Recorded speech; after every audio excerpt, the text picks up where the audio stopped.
السلام علیکم۔ دیکھیے، اس حدیث کی روشنی میں بدعتی کا جب یہ انجام ہے کہ بدعتی جو بدعت کے اوپر جم جائے، اس کی کوئی عبادت قبول نہیں ہوتی ہے، نہ صلاۃ، نہ صوم، نہ حج، نہ عمرہ۔ کس قدر اللہ تعالیٰ ناراض ہوتا ہے ایسے لوگوں سے۔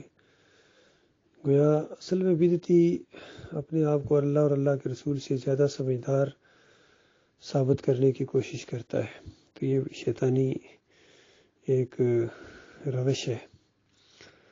تو جب بدعتیوں کا یہ حال ہے تو اللہ کے بندوں غور کرو، مشرکوں کا کیا حال ہوگا جنہوں نے معبود بدلی کر دیا، اللہ کے علاوہ کسی اور کو داتا کہنا، دستگیر کہنا، مشکل کشا کہنا، حاجت روا کہنا، واسطے وسیلے، ان کے رکوع اور سجدے ثابت کرنا، اور اس طرح کی باتیں کہنا کہ انسان کو سجدہ کر سکتا ہے، اور انسان جو ہے اس کو اللہ نے اپنی ایک صفت دے دی مجزانہ طور پر، یا انسان نبی نے، بشر نے دوسرے نبی کو سجدہ کیا۔ اندازہ لگائیے کیسی کیسی باتیں ان کے منہ سے نکلتی ہیں، ان کو ذرا ڈر نہیں لگتا، ان کا کلیجہ نہیں کانپتا ہے۔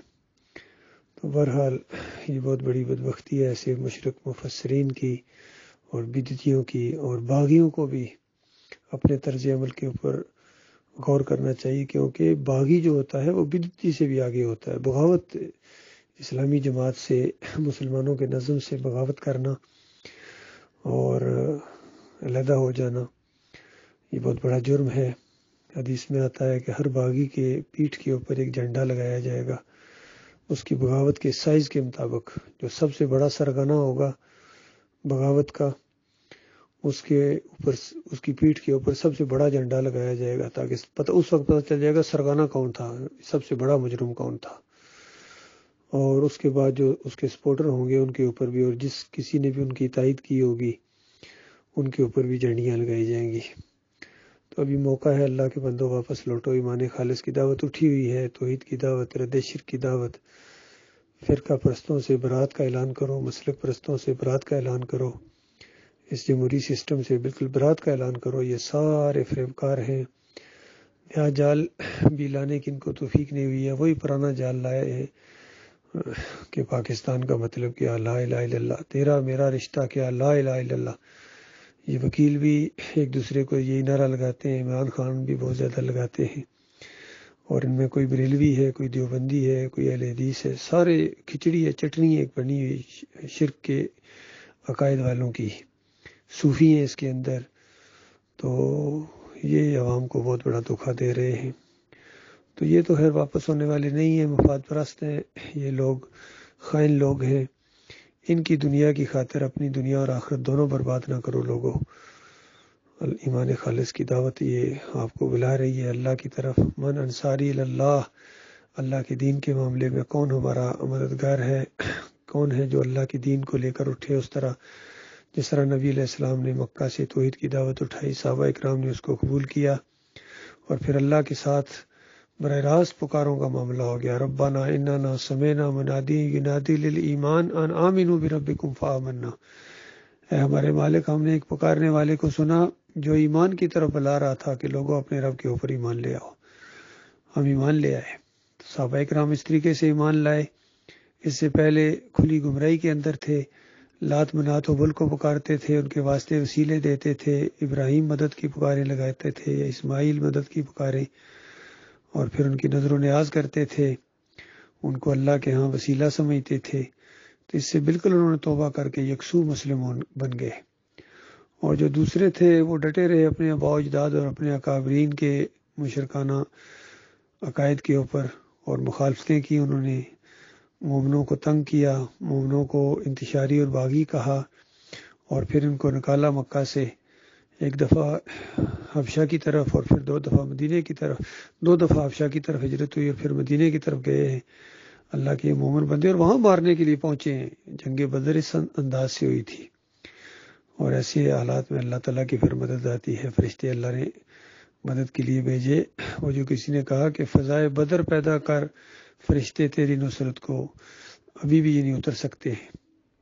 فضائے بدر تو پیدا کرو، اللہ تعالیٰ فرماتا ہے وَأَنْتُمُ الْأَعْلَوْنَ إِن كُنتُم مُؤْمِنِينَ، تم سربلند رہو گے اگر تم مومن بن جاؤ۔ مومن تو بن کے دکھاؤ، مومن بنو تو یہ ساری جو ہے وہ جو کہا جاتا ہے نا کہ چین و عرب ہمارا، ہندوستان ہمارا، مسلم ہیں ہم، وطن ہیں سارا جہاں ہمارا. تو مسلم بنو نا، تب سارا جہاں آپ کا ہوگا، سارا جہان آپ کے نیچے آئے گا. تم اللہ کے مسلم بنو، فرما بردار بنو، بریلوی نہ بنو، دیوبندی نہ بنو، اہل حدیث نہ بنو، سلفی نہ بنو، چکڑالوی، سرفردی، نقشبندی، شیعہ اور قادیانی نہ بنو.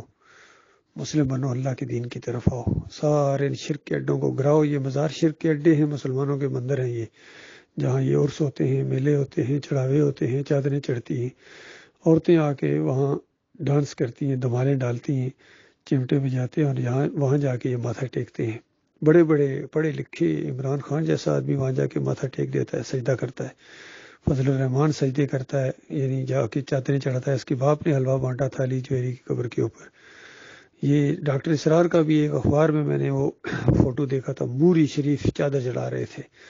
طارق جمیل کو دیکھا گیا ہے قبروں کے اوپر، حتیٰ کہ سراج الحق کو دیکھا گیا ہے چادروں، کیونکہ عوام شرک کی بغیر نہیں مانتی ہے. ان کو ووٹیں کون دے گا اگر یہ شرک نہ کریں. عمران خان نے امام زامن بنوایا، ویڈیو موجود ہے.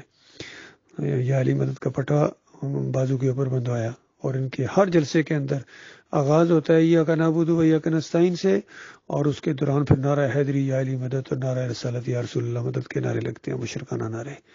تو اللہ کے غضب کو للکارنے والا انداز ہے. اللہ کے بندو، اگر تم نے توبہ نہ کی، ایمان کی طرف نہ آئے، تو جو مرتا جائے گا آگ میں، جو مرتا جائے گا آگ میں. تمہارا دل مانے یا نہ مانے، تم اس چیز کو تسلیم کرو یا نہ کرو، تم اس کو شرک مانو یا نہ مانو، کبھی کسی مشرک قوم نے اپنے شرک کو شرک نہیں مانا ہے. حتیٰ کہ ابھی تھوڑی دیر پہلے میں کچھ آیات پڑھ رہا تھا، سن رہا تھا، اس میں سورہ الانعام کی ہیں کہ یہ شرک کرنے والے جب بالکل شرک ان کا ثابت ہو جائے گا تو اس وقت قسمیں کھائیں گے، یا اللہ تیری قسم ہم مشرک نہیں تھے، کبھی بھی نہیں مانیں گے. لیکن ان کے اس طرح کی باتوں کے باوجود ان کو اٹھا کے آگ کے اندر پھینکیں گے. بے ایمانو، یاد کرو وہ پرانی ساری باتیں. پھر ان کے ہاتھ گواہی دیں گے، ان کی جلد گواہی دے گی کہ یہ چڑھاوے چڑھایا کرتے تھے، یہ عرس اور میلے کیا کرتے تھے، یہ نعرے لگایا کرتے تھے، غیر اللہ کی پکاریں لگایا کرتے تھے، مشرکانہ نظام کے اندر تھے. یہ ساری باتیں ہونے والی ہیں. اللہ تعالیٰ تمہیں توفیق دے میری قوم کے لوگوں. میرا دل دھڑکتا ہے آپ کے ساتھ، مجھے ترس آتا ہے آپ کے اوپر. گزشتہ 37 سال سے میں یہی دعوت اپنے بھائیوں کو دے رہا ہوں، جہاں جہاں میرا بس چلے.